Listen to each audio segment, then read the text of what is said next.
Olá, seja bem-vindo a mais um podcast Vida Plena em conjunto com o podcast Energia.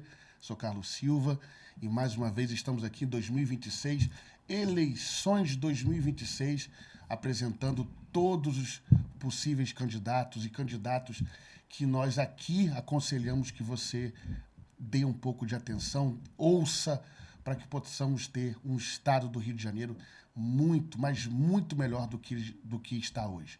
E hoje nós estamos aqui apresentando ele, que vem candidato pelo estado do Rio de Janeiro, ele que é o Marcelo Abraão. Tudo bem?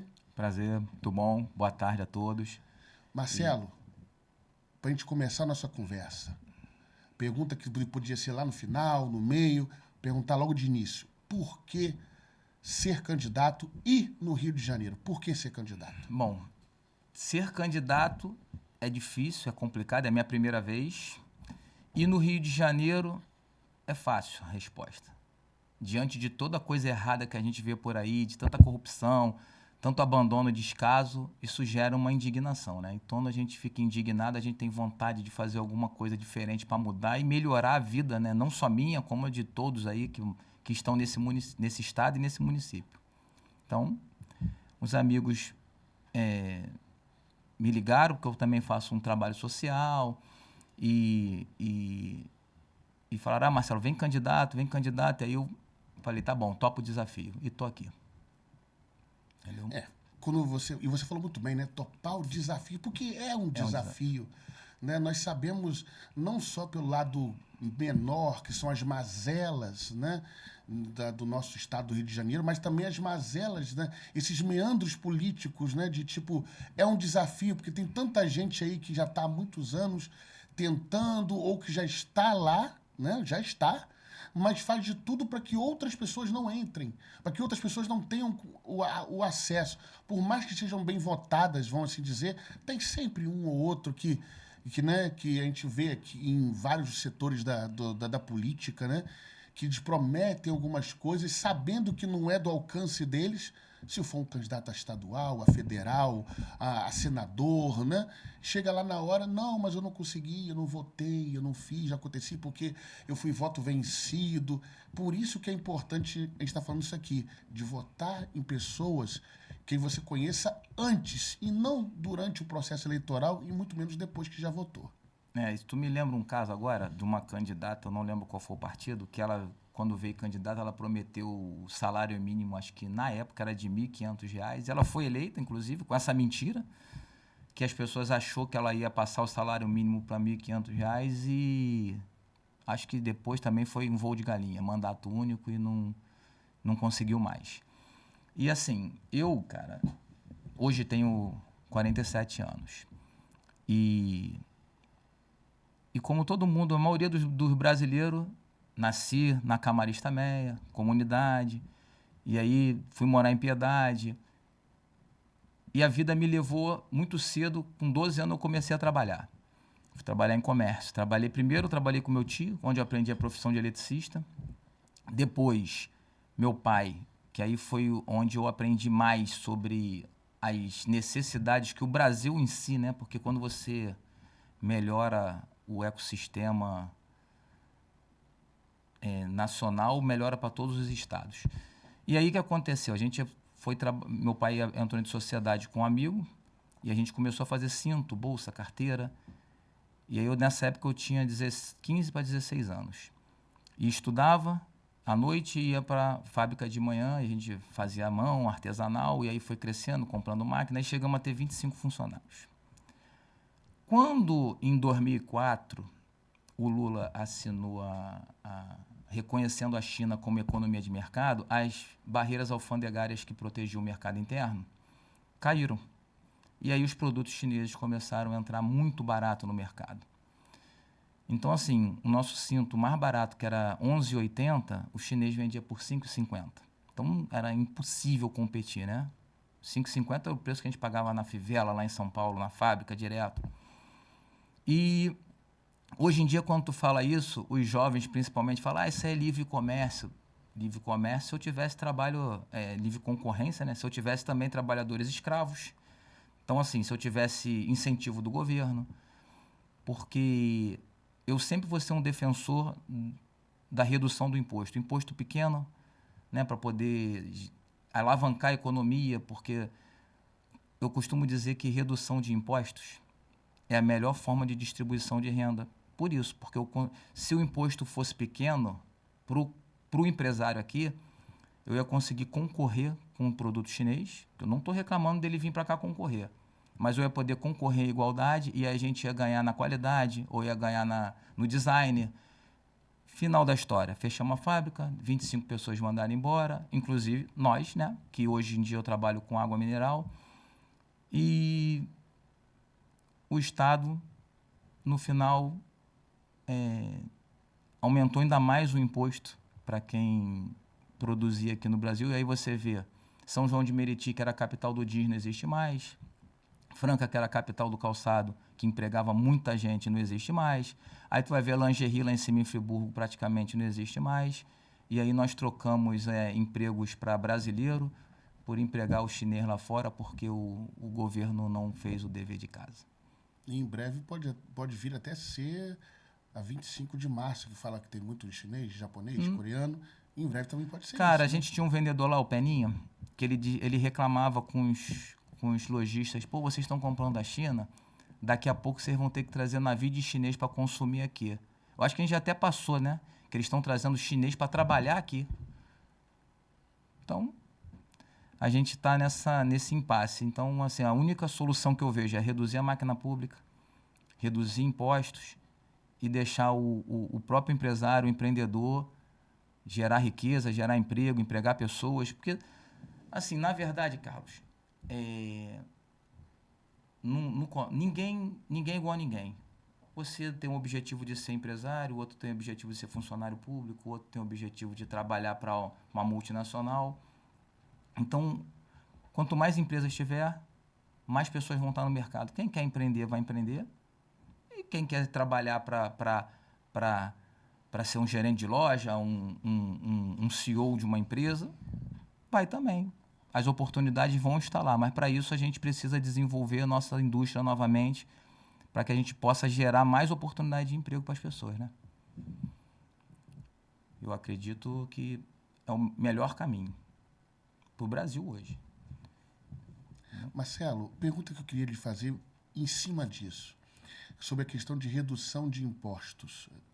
Você acredita que, por ser feito o contrário hoje, né, de tudo aumenta, o imposto aqui, outro ali, que parece que é para enganar, né? Ah, mas não é 3, é 0, não sei o quê, mas isso impacta na economia, no poder no poder de compra do brasileiro. Tem uma invertida aí. Quando o produto é muito barato, as pessoas, infelizmente, talvez seja por isso, infelizmente, elas têm a tendência a não acreditar no produto. Porque elas já estão acostumadas, em cima do governo atual ou de políticos, a pagar muito caro. Eu vejo lojas aqui no Rio de Janeiro que estão viralizadas na internet, que o cara vende 3 produtos por R$10. Comida. Aí, qual é a primeira coisa, qual é a primeira mentalidade da pessoa que está vendo aquele produto por 3 por 10, mas que está comprando no mercado normal 1 por 10 ou por 12? Caiu do caminhão, roubou do caminhão.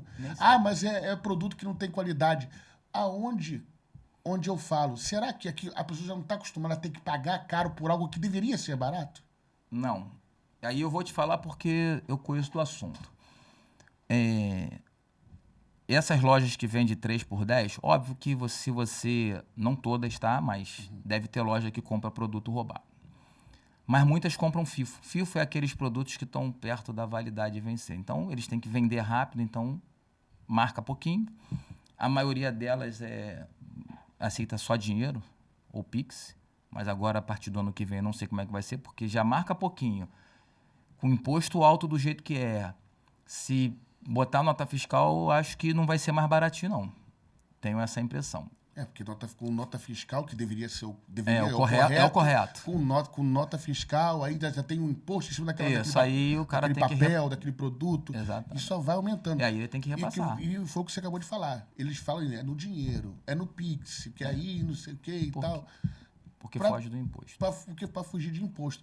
Aí tem essa mentalidade mesmo, né? O pessoal fala, não, porque caiu do caminhão, é porque foi roubado, é porque não sei o quê.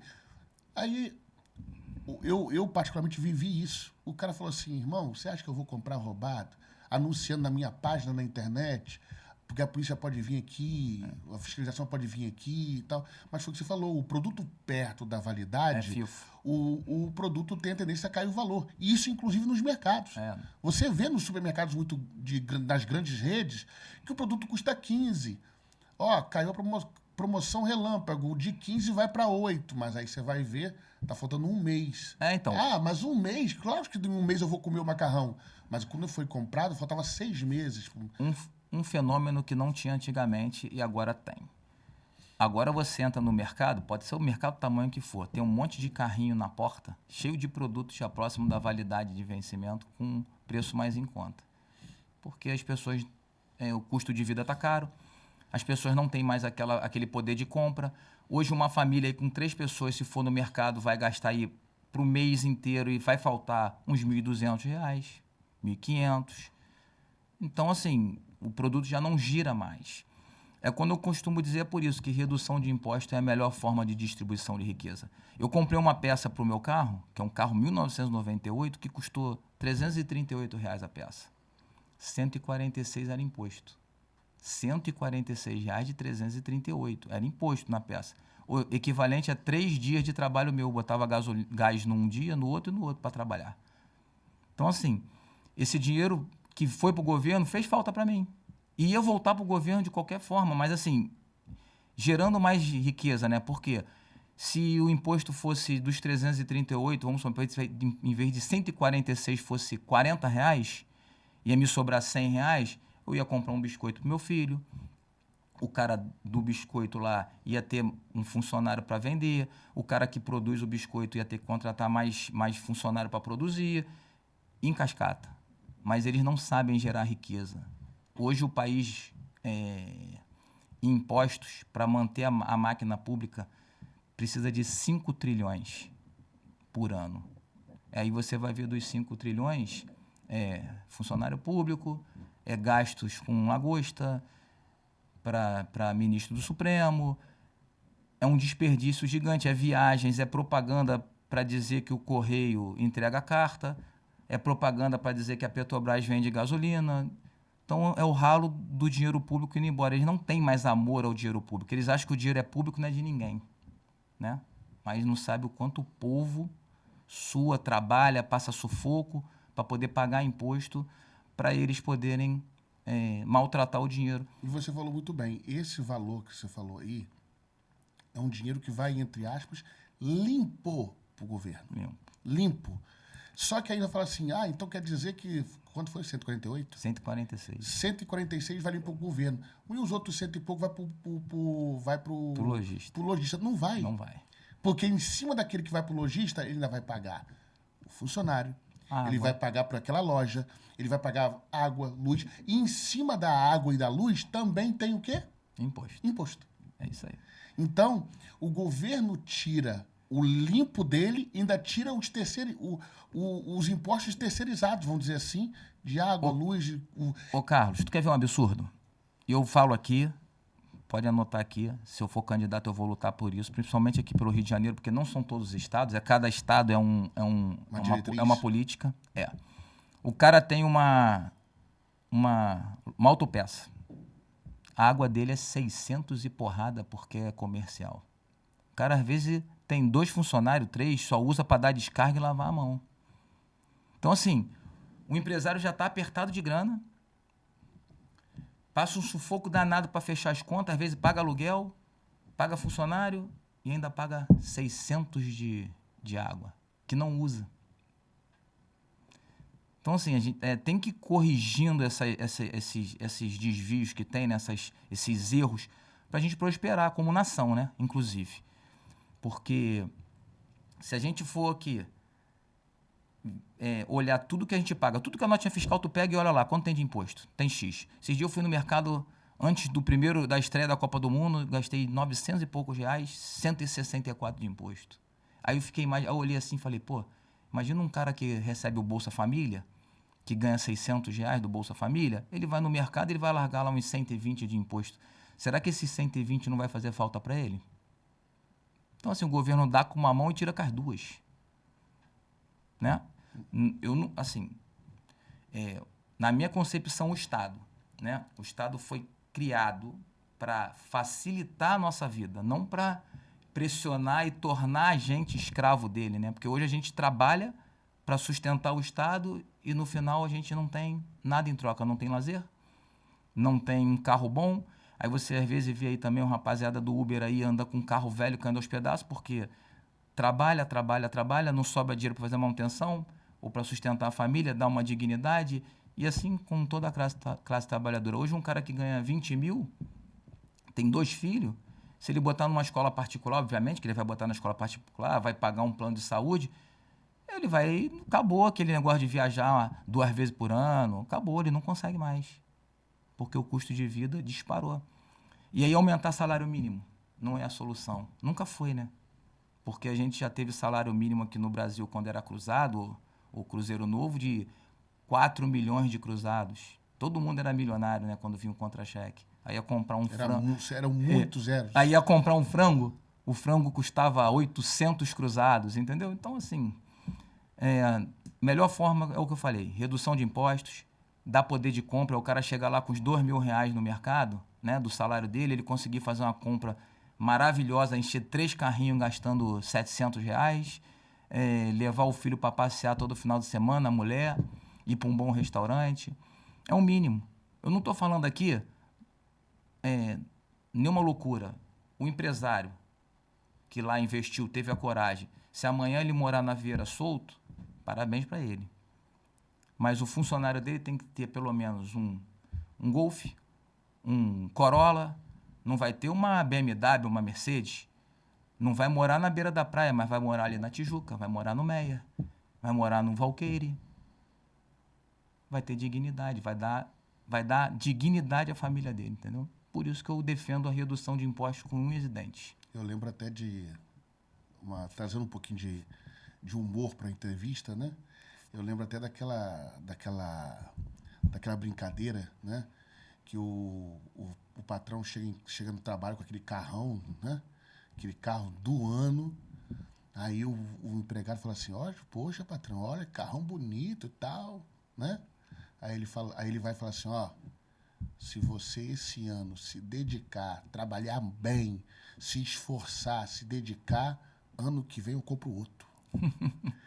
Você pensa, aí o funcionário já pensa assim, ele vai dizer que eu vou chegar lá, né? Não, eu compro outro. Mas chega, se a gente não tivesse o Estado jogando contra, chega. A gente está batendo recorde de empresa fechando.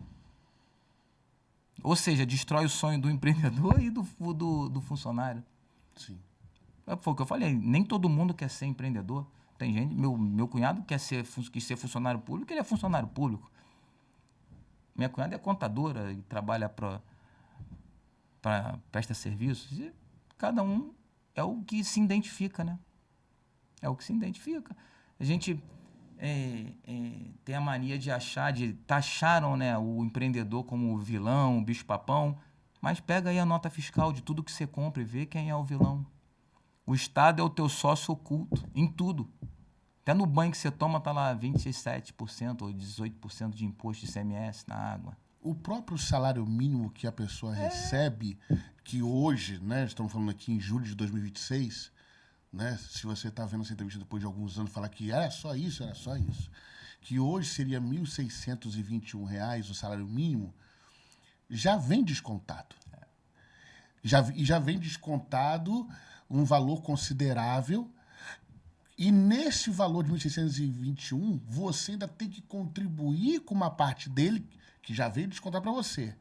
Aí ele você ainda vai ter que descontar para ter um certo benefício. E quando você falou do empreendedor, que é o do empregador, ele não está pagando para o governo apenas aqueles 1.621. ele está pagando mais uma taxa em cima daquilo ali.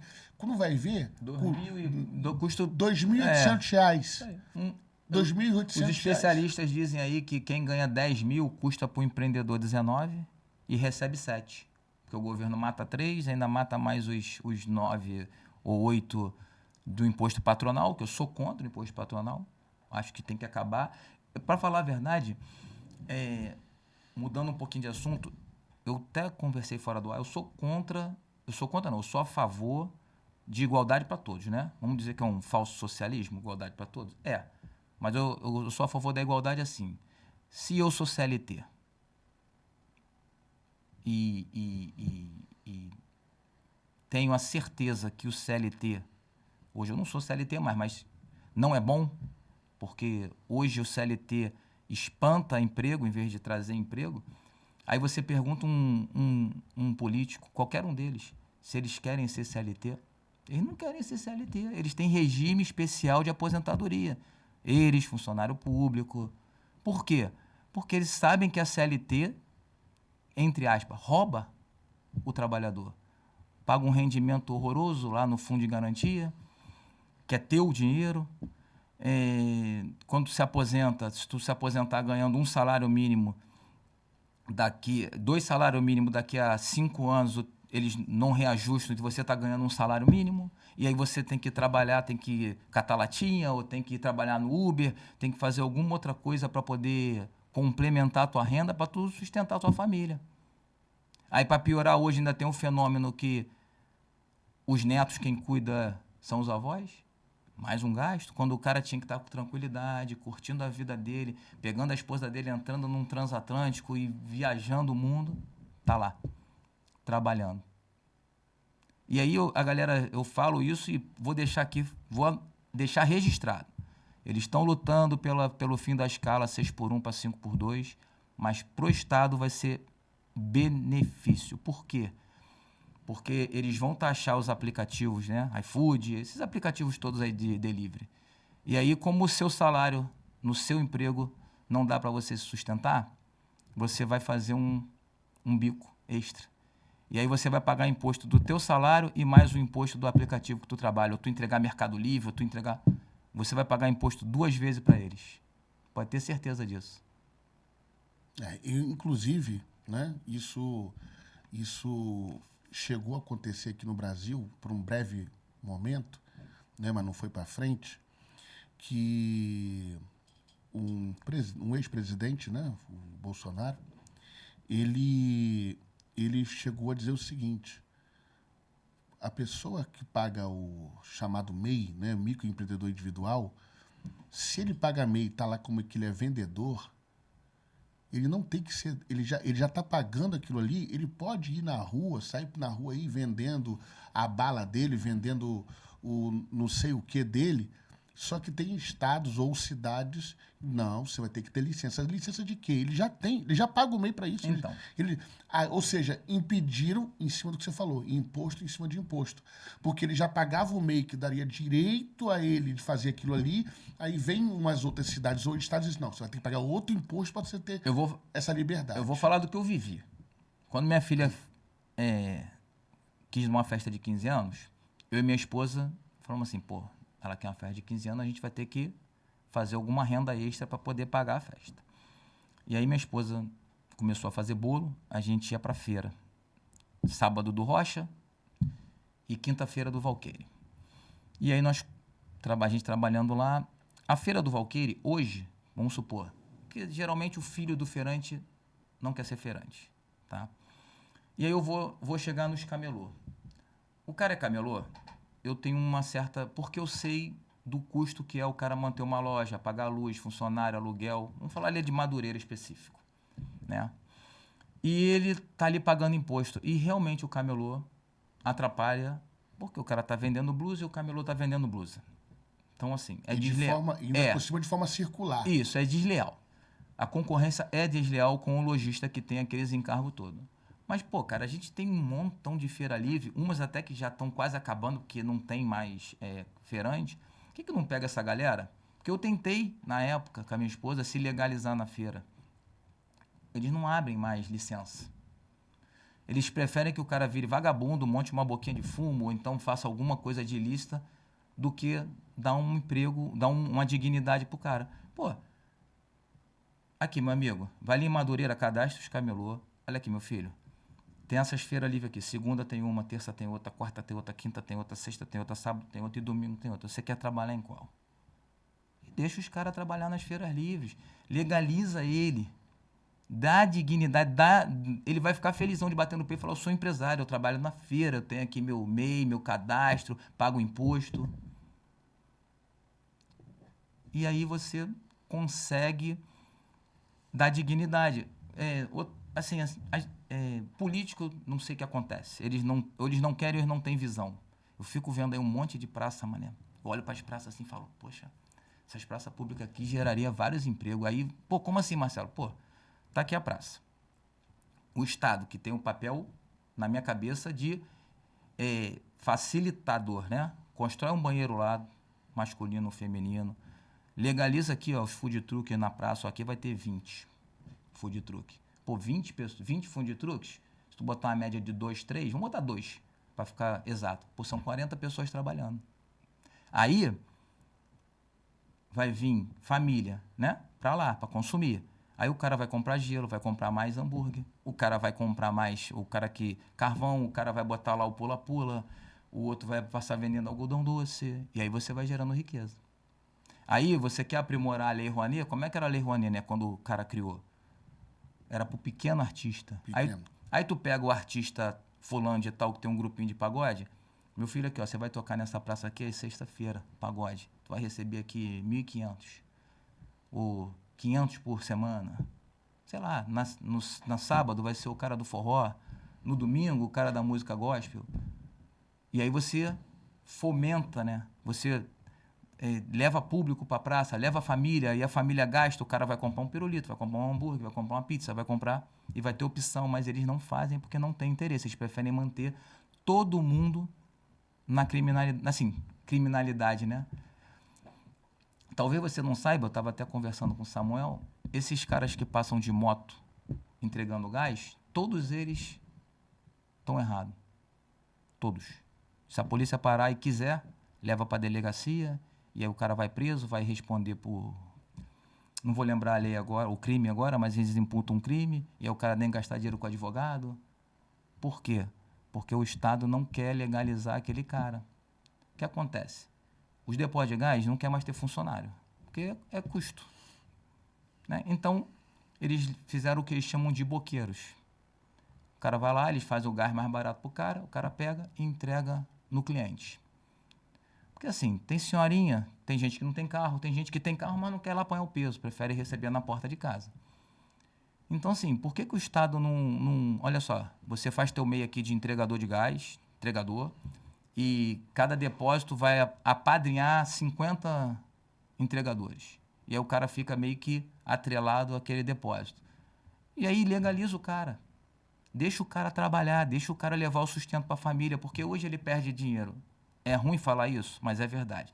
Para a polícia, perde dinheiro para bandido e miliciano, que é a mesma coisa, tudo é a mesma coisa. Então, metade da renda do cara vai para ele pagar para poder trabalhar. Que é uma loucura, né? Num país, num país sério, o cara nem imagina que o cara tem que pagar para trabalhar. Mas aqui no Brasil é assim que funciona. Então, se eu um dia tiver a oportunidade, eu vou lutar para acabar com essas coisas, acabar com essas injustiças, esses erros, né? Que já devia ter acabado, porque a minha visão é sempre pró-trabalho. Sempre.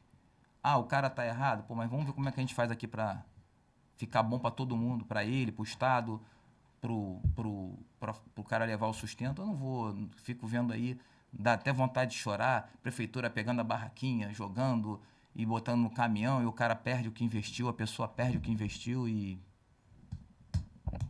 acabou. Por falar em mudança, mudando de assunto, Marcelo, como candidato, tanto a nível estadual como federal, nós temos uma mazela que já impera durante muitos anos. Eu poderia dizer até décadas.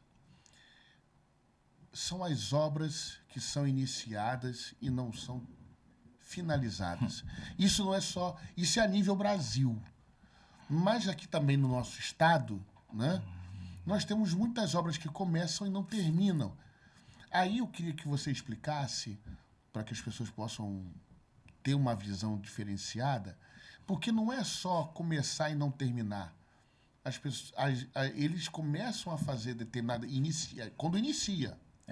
Quando inicia. Algumas obras, e muito antes de acontecer o término, para finalizar essa obra, eles começam outras obras. E quando vai ver, todas estão inacabadas, ou a maioria delas nem começaram, nem saiu do papel, mas o dinheiro já foi e para onde? Nós não sabemos. Queria que você desse uma visão sobre isso aí. Isso, vamos. Isso quem está falando é o TCU, não sou eu. São 22 mil obras em andamento no país. Das 22 mil, quase 50%, é 11 mil, é 22 mil e pouco, mas 11 mil estão paradas no momento. E aí você pega, né, das 11 mil, 70% são escolas, creches e unidades de saúde. 70%. E a gente vai analisando os números. Maranhão, estado pobre, recorde, 1.300 e poucas obras paradas. Como se o Maranhão não precisasse de escola, não precisasse de UBS, né? Unidade Básica de Saúde. Bahia, também outro estado pobre, mas tem 900 e poucas obras paradas. Em percentual, por incrível que pareça, o Rio de Janeiro e o Pará são os que mais têm obra pública federal parada, 70%. E aí consome um dinheiro enorme. Aí você vai ver lá, quando você vai ler lá o tribunal, eles apontam que é falta de pagamento da União, empresa que abandona e falta de pesquisa, né? de fazer Ai, fugiu a palavra. Mas antes de começar a obra, de fazer lá os estudos necessários para a obra, porque ele começa a obra. Aí daqui a pouco vem o IBAMA. Não pode porque aqui tem um besouro que mora aqui, só tem aqui, ou então tem um killifish. E assim, killifish é um peixe, para quem não sabe, que eles chamam de peixe das nuvens, que vive em poça d'água.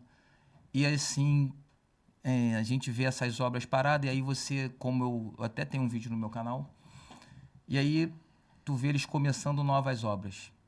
Como é que eles começam? Tinha que ter uma lei, né? Para proibir. Como é que tu vai começar uma nova escola, igual estão fazendo lá no campo de Marechal, onde era o Botafogo, estão fazendo uma escola em tempo integral, se tem um monte de escola com obra parada ainda pelo Rio de Janeiro, ou pelo Brasil inteiro, né? Então, assim, eu acho que a gente tem que ter uma lei que obrigue, primeiro, que criminalize o político que inicia uma obra e não a termina. Mas a obra é grande, vai passar de 3, 4, 5 anos, o mandato dele acabou. Tudo bem, mas se ele deixou tudo bonitinho lá, o dinheiro já reservado, fez os estudos necessários, não vai ter problema nenhum com fiscalização, com IBAMA, com nada, com ICMBio. Beleza, toca a obra. A obra tem que começar e acabar. O que não pode é a gente ter só da obra do PAC, de obras paradas, já tem um custo de 135 bilhões.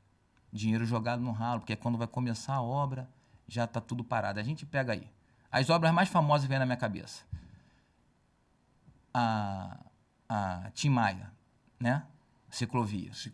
Já caiu 40, duas vezes. Não, duas não, né? 46 milhões, 45 milhões.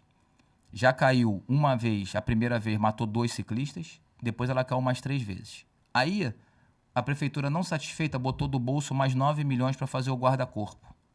E não satisfeita, gastou mais 6 milhões com uma empresa que ia fazer as pesquisas lá para saber a viabilidade do projeto. Aí você pega o Maracanã, 2014, Copa do Mundo. Valor inicial da obra, 705 milhões. Valor final, 2 bilhões e meio. E toma-lhe aditivo, toma-lhe aditivo. Aditivo é quando a empresa diz que não sabia que tinha um problema na estrutura e tem que gastar mais, e aí o Estado paga. Aí você pega a transposição do Rio-São Francisco, coitado, que já está 100 anos aí para ser feita. Custo inicial, 6 bi, está em 12. Comperge, 6 bi de dólares, já está em 45 bi de dólares. E não está pronta. Ainda falta mais 8 bi para concluir. quem está pagando somos nós. Mas não é muito. Quando eu falo claro, não é muito óbvio que países muito mais desenvolvidos que o nosso, quando vai construir um estádio, constrói, se fosse convertido no nosso valor, no real, eles conseguem fazer estádios muito maiores e melhores com 1 bilhão, com menos de 1 bilhão, e aqui é 1 bilhão, é 2 e não faz nem a metade do que faz lá fora. Quando teve a Copa do Mundo, eu lembro que entrevistaram o cara da FIFA na época, acho que era um americano, aí perguntaram por que no Brasil as obras aqui, aí ele falou simplesmente, lá fora a gente gasta muito tempo planejando para quando acontecer a execução não acontecer imprevistos. Aqui é pouco tempo planejando para justamente dar errado. Aí dá tudo errado. E aí ninguém é responsabilizado por isso. Então, assim, a ciclovia caiu, matou 2 pessoas, ninguém preso. Ninguém preso. Quem morreu é que foi prejudicado. Entendeu? E ainda pagou para ser prejudicado, né? Porque ele paga imposto, construir a ciclovia, o cara morre e nada acontece. Tem que mudar. Outra coisa também que nós queremos abordar aqui na nossa conversa, né? Eu trato isso aqui como uma conversa. Mas é uma conversa. Que vai ficar em entrevista, não, é uma conversa. A gente está conhecendo. É um bate-papo. Conhecendo aqui, bate-papo. A gente está conhecendo aqui as suas ideias, as suas ideias que acredito eu que tem muito a acrescentar para o nosso Estado, tanto a nível federal quanto estadual. Uma outra coisa que você falou, uma ideia sua que você tenha, né, que você acha que poderia alavancar não só a economia, mas uma coisa mais social, uma coisa que poderia trazer benefício real para o brasileiro, para o nosso Estado do Rio de Janeiro, uma coisa que você acha que seria real hoje. Hoje? Isso. Pro Rio de Janeiro, vamos falar Rio de Janeiro, criminalidade. É um ponto sensível? É.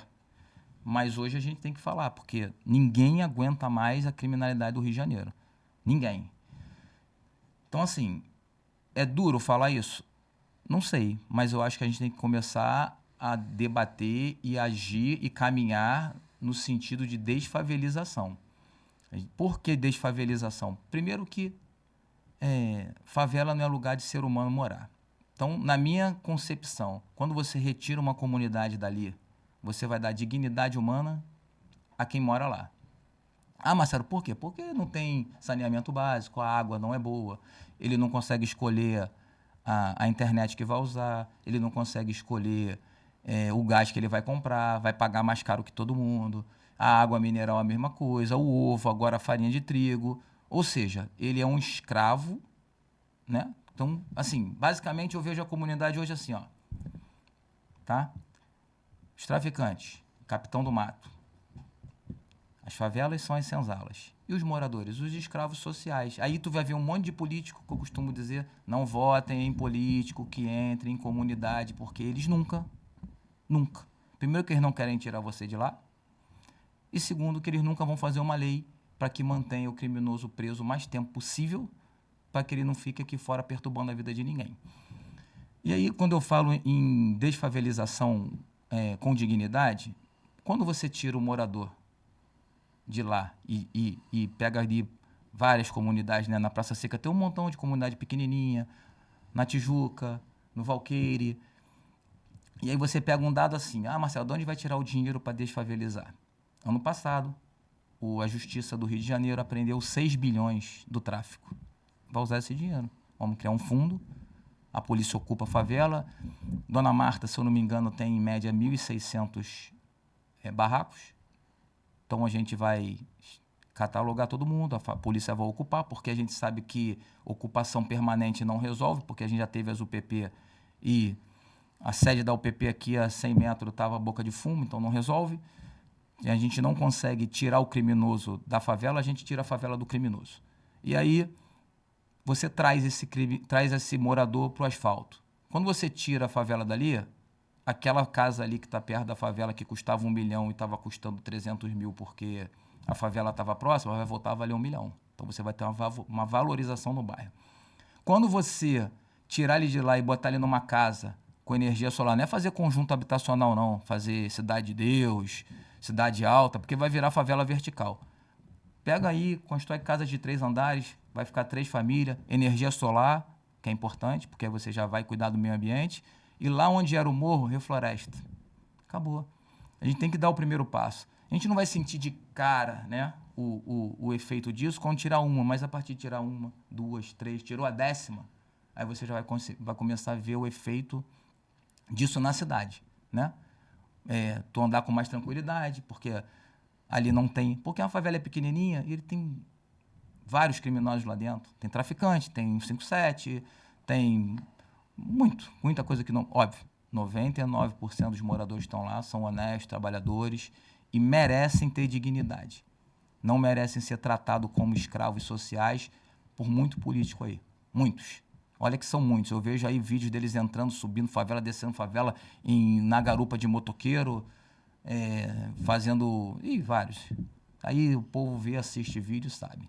Precisou ficar aqui falando sobre. Mas a gente precisa começar a falar em desfavelização com dignidade. Precisa. Marcelo, em cima de outra questão que nós estávamos falando aqui anteriormente, sobre a questão tanto de educação, questão de leis, né, crime organizado, uma pergunta. O que você acha sobre esse assunto da maioridade penal? Qual é a sua opinião a respeito disso? Eu acho que a gente tem que seguir o mundo. O mundo inteiro. Na China é 14 anos, nos Estados Unidos acho que não tem nem ano, eles julgam se ele queria e teve a intenção e sabia do que está fazendo.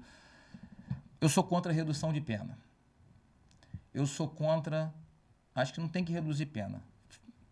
A pena do criminoso não pode ser menor do que o dano que ele cometeu. Ponto.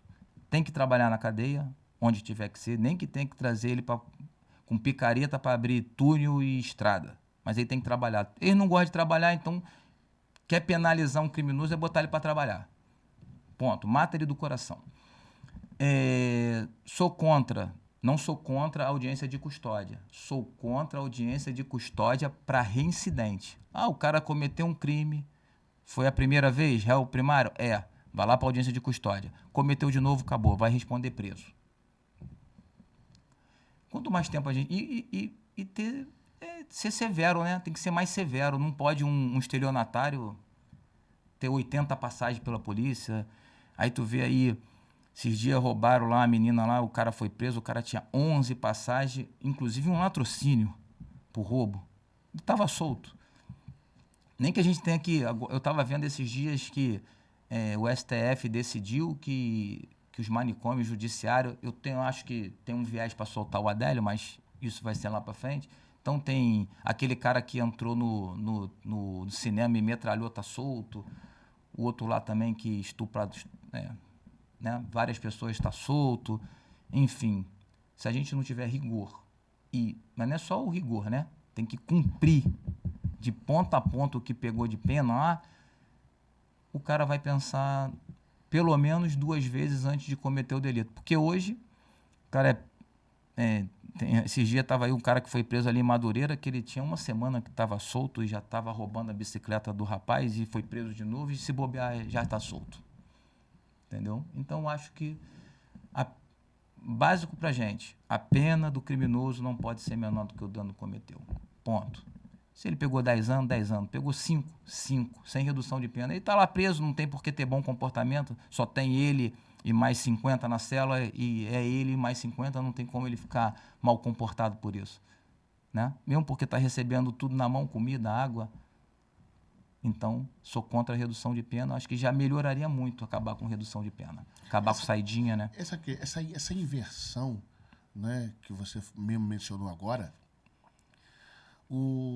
a pessoa lá é presa, condenada a 20 anos, mas ela vai diminuir para 1/3 porque ela teve bom comportamento. É a obrigação dela ter um bom comportamento. É o dever de todos nós, gente. Ela já se comportou mal do lado de fora. Ela vai se comportar mal do lado de dentro? Se ela se comportar mal do lado de dentro, não é a lei nossa, mas se ele se comportar mal lá dentro, no meio de muitos outros lá, não vai dar certo. Só respeita a violência porque o Estado não é punitivo. Né? Então, aqui, eu vou dar um exemplo. Eu trabalho com água mineral há muitos anos. E nessa minha caminhada, teve um garoto que eu perdi pro tráfico, tá? E o garoto era bom, era trabalhador, por incrível que pareça. Era bom, era trabalhador, trabalhou comigo, e depois saiu para trabalhar no depósito de gás, ficou mais um ano, e aí no Dia dos Pais, ele saiu com os garotos que chamaram ele para dirigir, para eles, que ele sabia dirigir carro, e aí no segundo roubo, o cara era policial, o cara reagiu, ele levou um tiro na cabeça e morreu. Mas eu tenho, em contrapartida, um ex-funcionário meu que está na Petrobras, aí ele me agradece. O outro que tem uma loja, o Felipe, que tem uma lojinha, e ele me agradece e fala que eu fui exemplo para ele. Então, assim, a função social do empregador é justamente essa, dar exemplo, né? E dar oportunidade, cara. Eu não, assim, eu sou uma pessoa que eu pelo menos, né? Porque tem funcionários e funcionários e tem donos e donos, né? Eu, por exemplo, eu sempre tento ajudar o máximo possível para a pessoa crescer. Sempre. E óbvio que eu não quero nunca que uma pessoa que trabalhe comigo vire... Como já tem um também, infelizmente, lembrei dele agora, virou cracudo, tá lá na piraquê. Mas por causa da mulher, separou, tem assim. Um garoto inteligente, formado em contabilidade e tá na Cracolândia. Perdemos, infelizmente. Todo mundo já tentou lá tirar ele e ele não quer sair de lá. É a opção dele. A gente não tem muito o que fazer. A gente tenta, mas... Então, sobre lei e manter preso, para mim, é fundamental manter preso o máximo possível e sem redução de pena. E a menoridade penal, eu acho que 14 anos seria até bom. 16 eu ainda acho que tá pouco. É outro paradigma, né? Que nós falamos, se com 16 anos já pode Você pode votar. se ele pode votar, decidir o futuro de um país, por que ele não... O cara com 16 anos sabe, né, entre aspas, né? Eles alegam que é criança, mas para votar não é criança. Então, 14 anos acho que estava justo. E fora essa questão de leis que nós já falamos aqui, falamos de redução de maioridade penal, redução de pena, falamos sobre a questão também da economia, do que você acredita, do que você, nesses anos todos aí, fala também, né, dos impostos, obras inacabadas. Tem algum outro assunto, né? A gente já está aqui no Óbvio final que que a gente tem. pode... Então, aqui todo mundo aqui conhece e tem uma pessoa aposentada na família. Se ele não for funcionário público, porque é regime especial, ele tem lá o pai, ou o primo, ou o avô, ou o tio que é aposentado e precisa trabalhar para complementar a renda. Por dois motivos. O primeiro que a aposentadoria hoje é pouco, mesmo que seja o teto, 5 mil e pouco, é pouco. Não dá. E a gente tem que repensar, eu estou até vendo se eu consigo conversar com um amigo que é especialista em previdência, porque eu acho que a nossa previdência tinha que ser soberana. Ah, Marcelo, como assim? Primeiro, diminuir a ingerência do Estado sobre a aposentadoria. Eu fico vendo aí um monte de pessoas falando que se esse dinheiro que a pessoa contribui nesses 35 anos tivesse investido lá em CDI, ele teria muito mais por mês de rendimento do que ele teria de aposentadoria recebendo salário mínimo. Então a gente tem que ir para esse caminho. A Holanda tem lá o Fundo Soberano e dá dignidade aos holandeses. E a gente tem aqui um país rico, fenomenal. Eu costumo dizer, se a gente botar um muro em volta do Brasil, a gente, eu acho que é o único país do mundo que não depende de ninguém para nada. A gente vai ter tudo. A gente tem um povo inteligente, um povo que gosta de desafio, a gente tem agricultura, a gente tem um ecossistema maravilhoso, mas a gente tem políticos que infelizmente atrapalham. Então, assim, um fundo soberano para que o cara possa ter uma aposentadoria melhor, que ele não viva só do salário mínimo, que tem um rendimentozinho extra por mês, para ele poder também ter um complemento, que ele não precise trabalhar depois de aposentado para poder sustentar a família dele. Então, assim, eu acredito numa outra previdência mais justa, mais soberana. Como eu também acho que a gente deveria pensar possivelmente mais para frente numa nova Constituição, mas eu quero falar aqui só de 2 pontos. 3, na verdade 3. Saneamento básico. Né? Nós não temos. Isso. Aí você vai aqui As pessoas hoje, numa conta de água, em algumas cidades aí do país, nós temos lá. Não vou citar exemplo aqui para não dar. Como é que fala o nome? Spoiler. Ibope. Não, para não dar ibope e a pessoa não vir para cima aqui. Né? Mas até uma prefeita aí numa cidade de Minas Gerais, lá tá dizendo o seguinte: você paga R$ 80 na conta de água. Tá lá escrito que desses R$ 80, 40 é contribuição do saneamento. Sendo que a cidade não tem esgoto, não tem. Aí você paga por algo que está delineado que a cidade não tem. O tratamento que fala o saneamento não tem. Então, a gente pega aqui Jardim Maravilha, tá próximo. Não tem saneamento, irmão. É valão a céu aberto. E aí você vai pesquisar, né, cara? Porque o bom de ser curioso é isso, que tu vai pesquisar. 90% da população, 90 milhões de pessoas não tem saneamento básico. 90, estamos falando de quase a metade. 35 milhões não tem água potável na bica, para beber água, não tem. 35 milhões, é gente pra caramba. 350 mil vão para o sistema público de saúde com diarreia, difteria, porque não tem saneamento básico nem água tratada. 35 milhões. 350 mil vão por ano no sistema. De pessoas que não têm água potável. Que não tem água potável é 35 milhões. Isso para vocês saberem. Saneamento básico... Isso para vocês saberem, 35 milhões, hoje, são 3 estados do Rio de Janeiro, tá? Então, aí tu de tamanho. Aí tu vê. Aí 350 mil, segundo a OMS, né, no Brasil, vão procurar o sistema de saúde, que é de sobrecarrega. E dos 350 mil, 15 mil morrem por ano porque não tem esgoto e não tem água tratada. Aí eu não consigo aceitar que o governo gaste 1 bilhão em viagem enquanto tem pessoas morrendo porque não tem água e não tem saneamento básico. A gente não trata bem das nossas coisas. Ó, esse é um ponto. Outro ponto. Criadores. Eu já tive uma pet shop e posso falar. Criadores, né, tanto de pássaros quanto de peixe. O Brasil, por exemplo, vou pegar só um dado aqui. A China é o maior produtor de tambaqui no mundo, um peixe que só tem no Brasil. Tambaqui. Ele é o maior produtor de tambaqui no mundo. Aí a gente pega ali Baía de Guanabara, é gigante, né? Tu acha que tem quantos criadores de camarão em cativeiro? Nenhum. Robalo? Nenhum. Quantos de linguado? Nenhum. Aí tu vai na China, o linguado é até amarelo, porque o criado em cativeiro, eles criam do amarelo, que é para o cara, quando for comprar no mercado, saber o que foi criado em cativeiro e o que veio da natureza.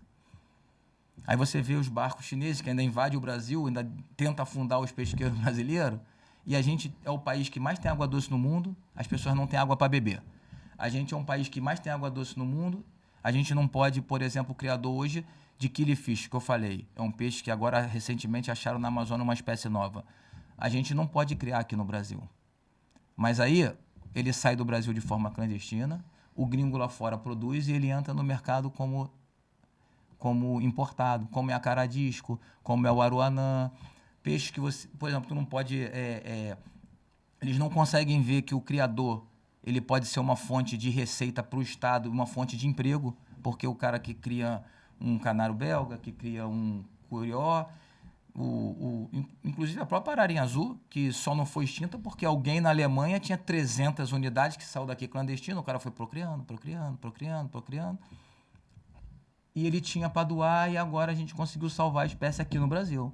Então, assim, o Estado trata o criador como inimigo, o Estado não incentiva o cara a criar, porque tu viu aí a polêmica aí da tilápia? Aí o Brasil agora, estranhamente, importa do Vietnã. Se a gente aqui tem água doce, qualquer rio aí do Brasil que tu jogar uma tarrafa, tu pega quilos e mais quilos de tilápia. E aí é um país que não consegue olhar pro problema e falar assim, pô, vou gerar riqueza, vou dar emprego. Dá não, né? Porque quem dá emprego é um empreendedor, porque o Estado não produz nada. Quem produz é o povo, né? E o Estado não consegue resolver esses problemas, porque uma hora o IBAMA tá com uma normativa, outra hora tá com outra hora é isso, outra hora é aquilo, não tem uma lei que formalize. Aqui, ó.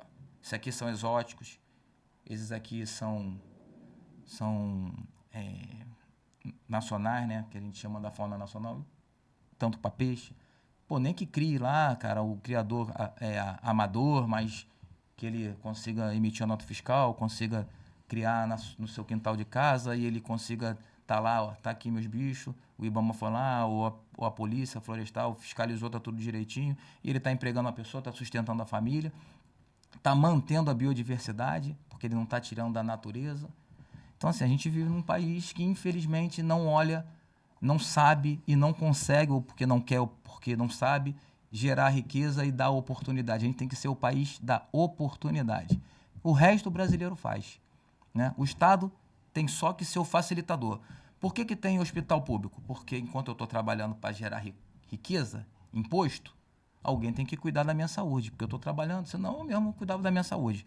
Por que o Estado tem que dar escola? Porque enquanto eu estou trabalhando, alguém tem que tomar conta do meu filho, ele tem que ir para a escola, porque ele vai ser o futuro e vai manter o país prosperando, né? Em grandes nações é assim que acontece. Eles querem...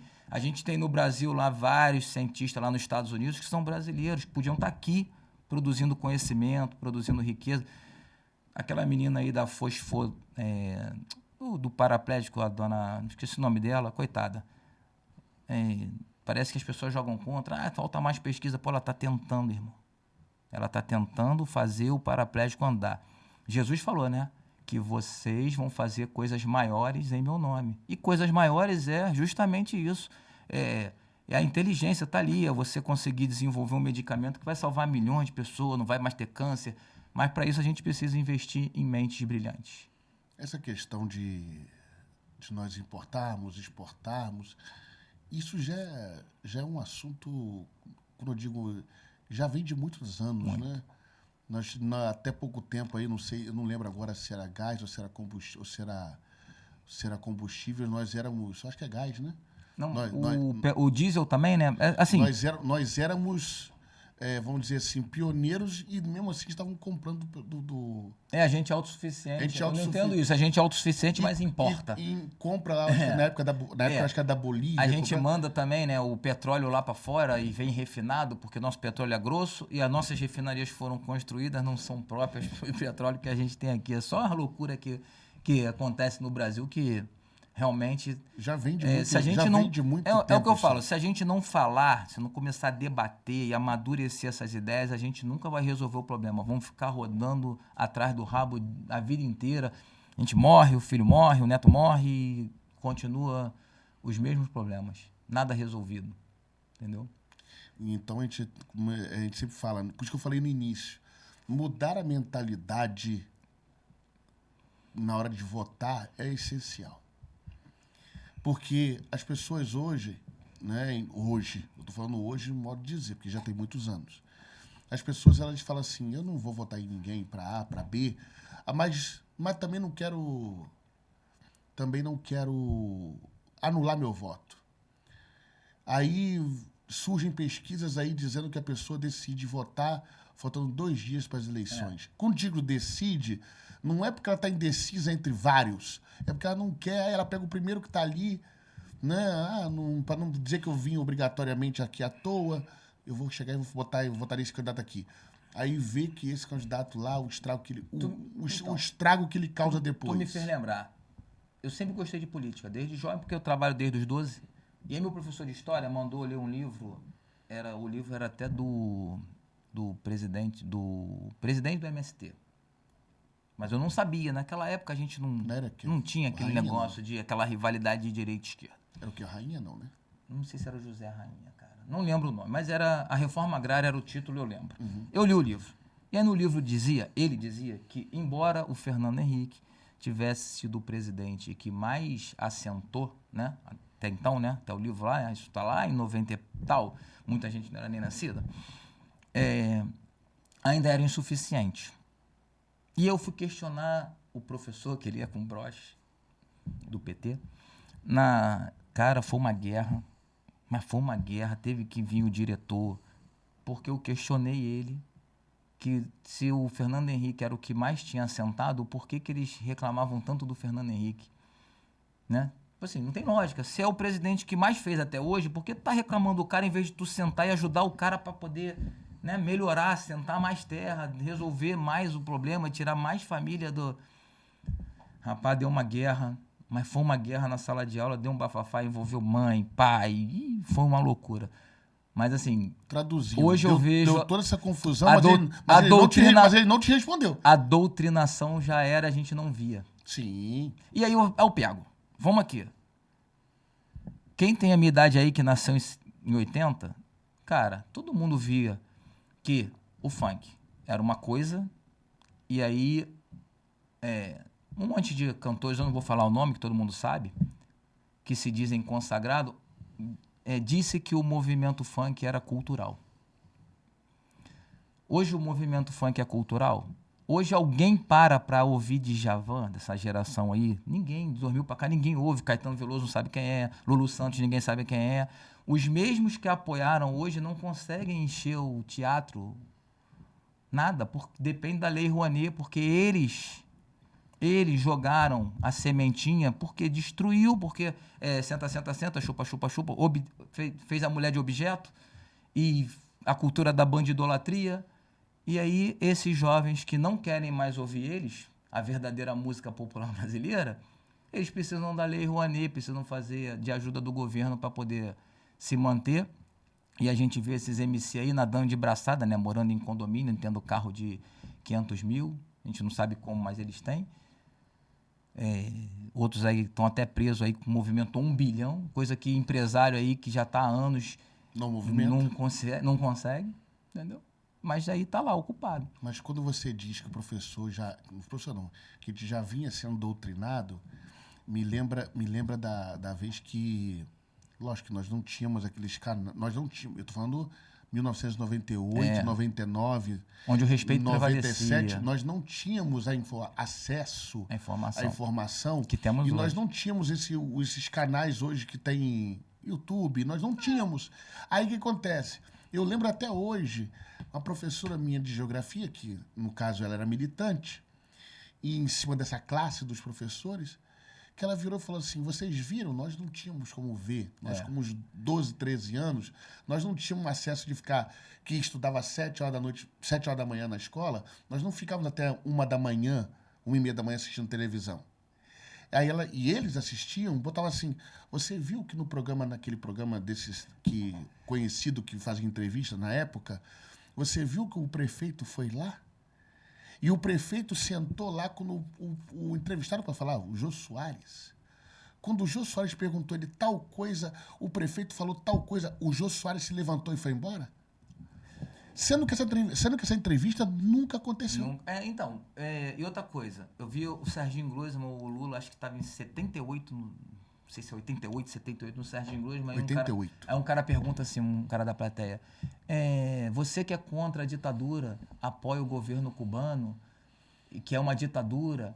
Aí o Lula fala, não, mas lá é uma ditadura, mas as escolas são maravilhosas, que tirou milhões de cubanos da pobreza, que os hospitais são de excelência, lá ninguém morre doente. Ou seja, ele sai citando números e tu não podia comprovar nada. Nada. Era o que o cara falava ali e ponto final. Aí ele aplaudindo o Lula, que saía citando números sem ter a fonte. Se perguntasse para ele qual era a fonte, não tinha. Ele mesmo falou já que declarou que não tinha. Então, assim, hoje a gente tem a oportunidade de conferir e confirmar tudo que é dito na internet. Só ir lá e pesquisar. Tá aí a informação. Tanto que eles querem controlar, porque quem controla a informação controla tudo. A arte da guerra. Então, se você hoje tiver a informação correta, ninguém vai enganar vocês. Ninguém. As favelas, na minha época, em 1990, tinham um andar. Hoje tem 5, 6. Ou seja, a pobreza aumentou. Ninguém quer ir para a favela. Ninguém quer ir morar na favela. Favela é o fracasso do Estado. O Estado fracassou. Você... infelizmente, não conseguiu e foi morar numa favela porque o Estado não teve capacidade de não deixar você ir morar numa favela. Favela é o fracasso do Estado. Não tem nada pior para resumir o fracasso do Estado que é ter pessoas seres vivos morando em palafitas, andando sobre valão, língua negra, sobre o traficante escolhendo quando vai querer a sua filha ou não, escolhendo o que tu vai ouvir, o que tu vai comer. Se você reclamar do som alto no dia do baile funk, morre. Se tiver o viciado fumando na sua porta, você não pode reclamar. Se a barricada tiver e você reclamar, você morre, como morreu aquele major do bombeiro que reclamou. Então, nada é pior, o retrato, nada consegue ser pior do que o fracasso do Estado em levar vocês para dentro, vocês que eu digo, o ser humano para dentro da favela. Dito isso, né, como diz o jargão popular, dito isso, vamos ao ponto. Nós estamos chegando aqui já no finalzinho da nossa conversa. Queria que você fizesse uma consideração final e depois vou encerrar aqui também falando para os ouvintes, tanto do podcast Vida Plena quanto do podcast Energia, né? É o nosso canal, nosso grupo de comunicação na internet, através do YouTube. A sua consideração final, o seu recado para o pessoal aqui do estado do Rio de Janeiro, a nível Brasil, né? Porque nós sabemos que uma candidatura federal é todo o Brasil, estadual aqui. O que esse recado final que você tem para a população do nosso estado do Rio de Janeiro? Bom, vamos lá. Primeiro, ninguém consegue nada sozinho. Então, a gente viu lá quando o Nicolas fez o vídeo pressionando lá a taxação dos 5 mil, o povo foi lá, criticou, o governo recuou. Então, ninguém faz nada sozinho. Você sabe, né? O morador sabe, vê a realidade, vai no mercado, vai na rua, vê TV, vê assaltou um vizinho aqui, outro ali. Então, votem em pessoas que tenham a mesma mentalidade para chegar lá, falar a mesma língua e aprovar os projetos que realmente importam. Se você quer redução na criminalidade, então você tem que votar num candidato que quer acabar com redução de pena, que quer reduzir a maioridade penal, que quer ser mais severo com quem comete crime. Você quer mais emprego, então tem que votar em quem quer redução de imposto, quem quer investimento em infraestrutura, porque infraestrutura traz empresas.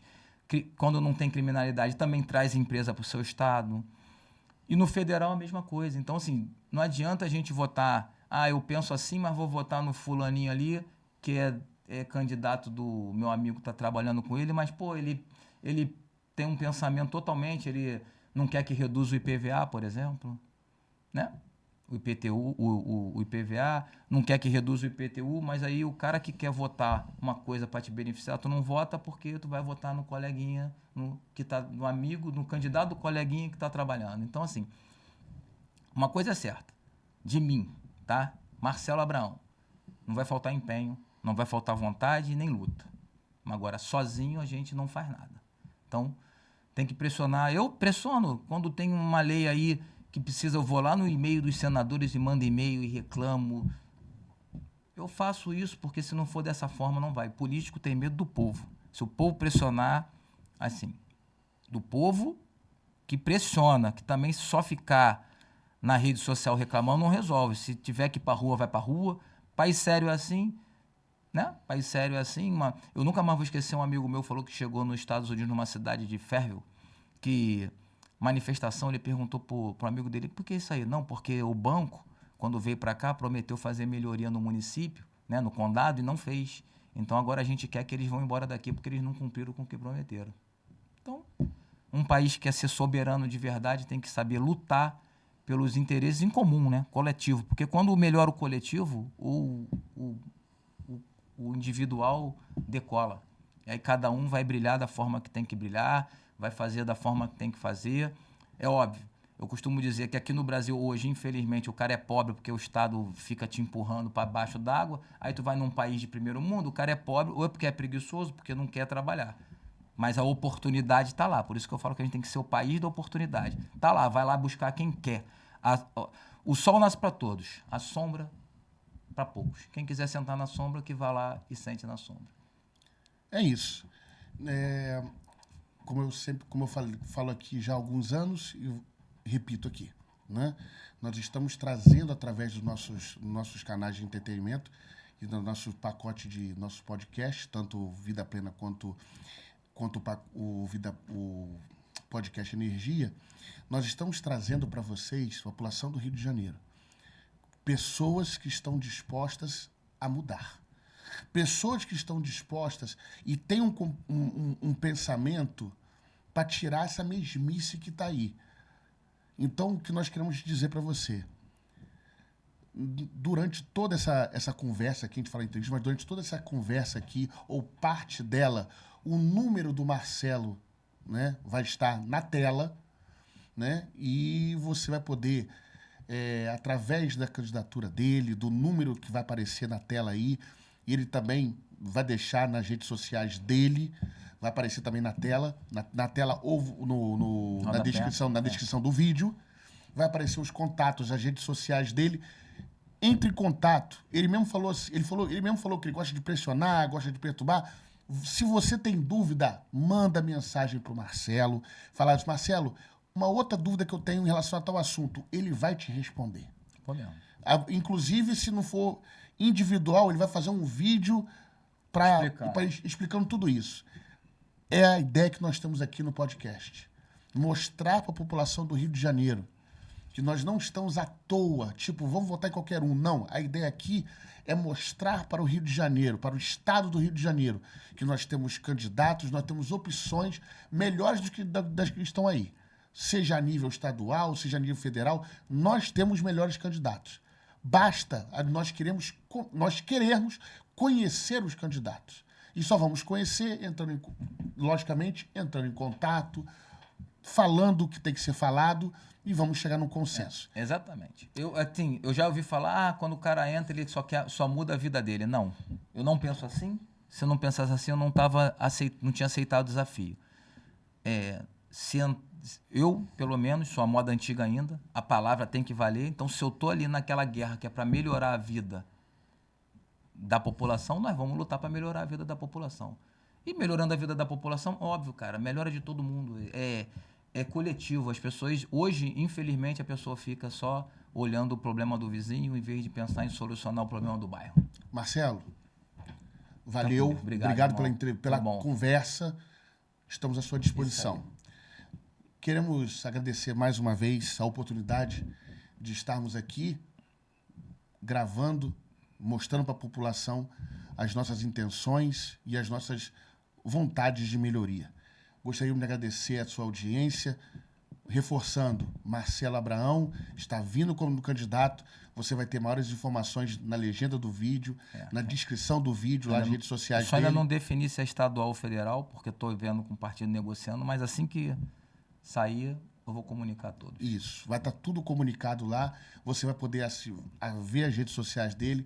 Então nós queremos agradecer a você por mais essa audiência que já vem de alguns anos. Você que só assiste o vídeo ou dá aquele chamado joinha, siga-nos, né? Rádio e podcast Vida Plena, também Rádio Podcast Energia, no mesmo canal, é o mesmo grupo de comunicação.